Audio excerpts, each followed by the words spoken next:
Solo Leveling Ragnarok 4-qism.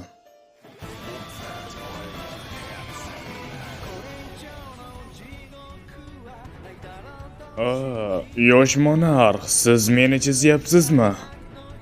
Juda xursandman. Nima? Chumoli. So'xo, nima bo'ldi? Sen jiddiy shikastlangansan, to'g'rimi?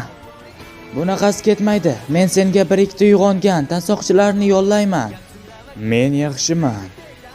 Ko'zlarimni ochganimdan so'ng tushundimki, o'shandan beri 2 kun o'tibdi. So'nggi bir necha kun ichida butun mamlakat bo'ylab shov-shuvga sabab bo'lgan Koreya san'at universitetida sodir bo'lgan voqea haqida. Ko'p sonli qurbonlar tufayli bu voqea ko'p jihatdan dolzarb mavzuga aylandi. Nafaqat maxluqlar va yana maxluqlarga aylangan ovchilar borligi ma'lum qilindi. Ovchilar boshqarmasi falokat joyiga kech yetib kelishgan va falokat shaharning markazida bo'lgan. Ovchilar yetib kelishganida esa ular hayratga tushdi, chunki barcha maxluqlar qandaydir narsa tomonidan o'ldirilgan edi. Maxluqga aylangan odamlar portlab ketishyapti, shuning uchun. Demak, men uyg'onganim tush emas ekan va daraja ko'tarib kuchliroq bo'lganim ham.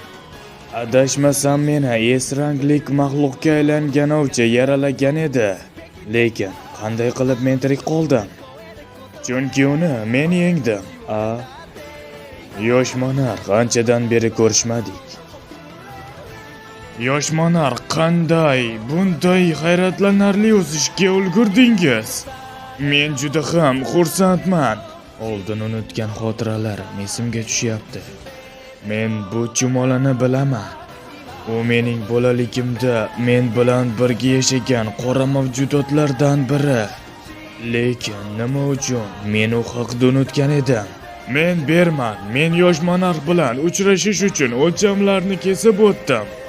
Va u men bilan nima uchun birga yashagan? Juda ko'p savollar.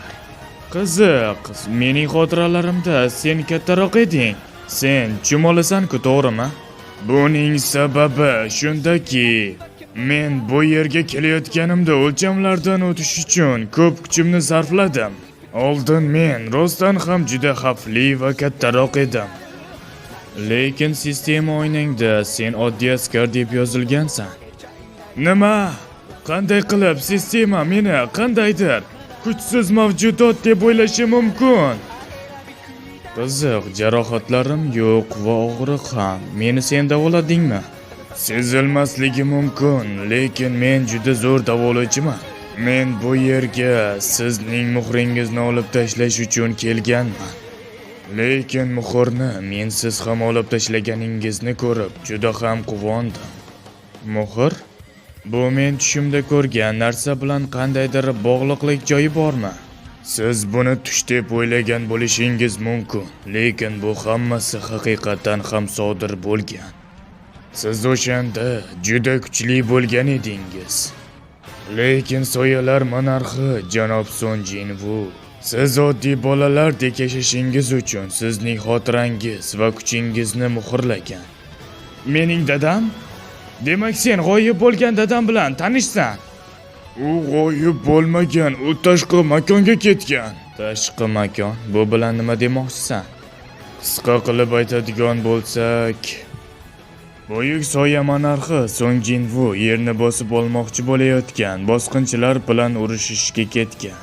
Mening otam yerni himoya qilyaptimi? Ha, itarimlar, ya'ni boshqa olam mabudlaridan. Itarimlar o'z jangchilarini bizning olamga hujum qilish uchun jo'natishyapti. Va men yerga kelgunimcha yo'lda juda ko'p dushmanlarni yo'q qilishimga to'g'ri keldi.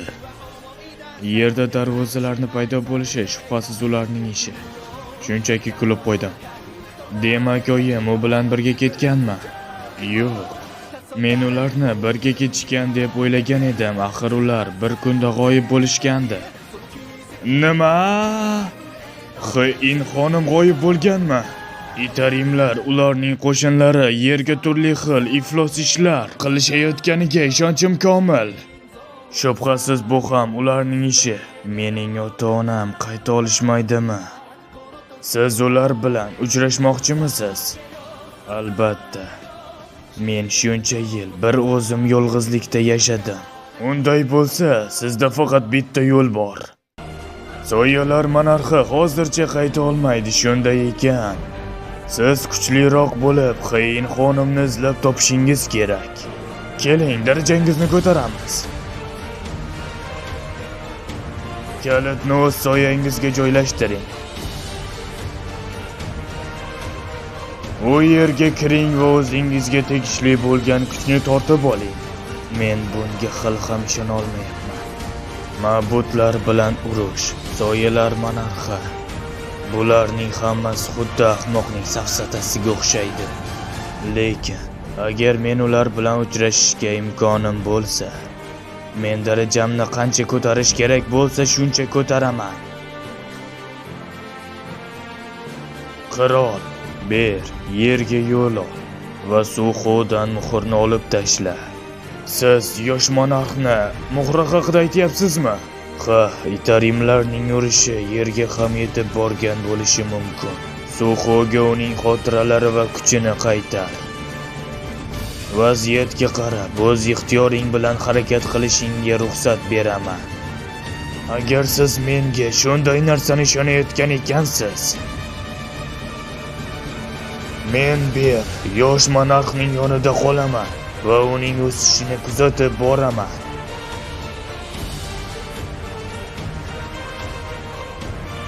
Bu yer o'liklar diyori bo'lib, xo'jayinimning ruxsatisiz tiriklar bu yerga qadam bosa olishmaydi. Soyalar zindoni. Afsus, bu 4-qismi ham tugab qoldi. Ha, mayli, bo'lmasam ovoz berishda ishtirok etdi Xitoride.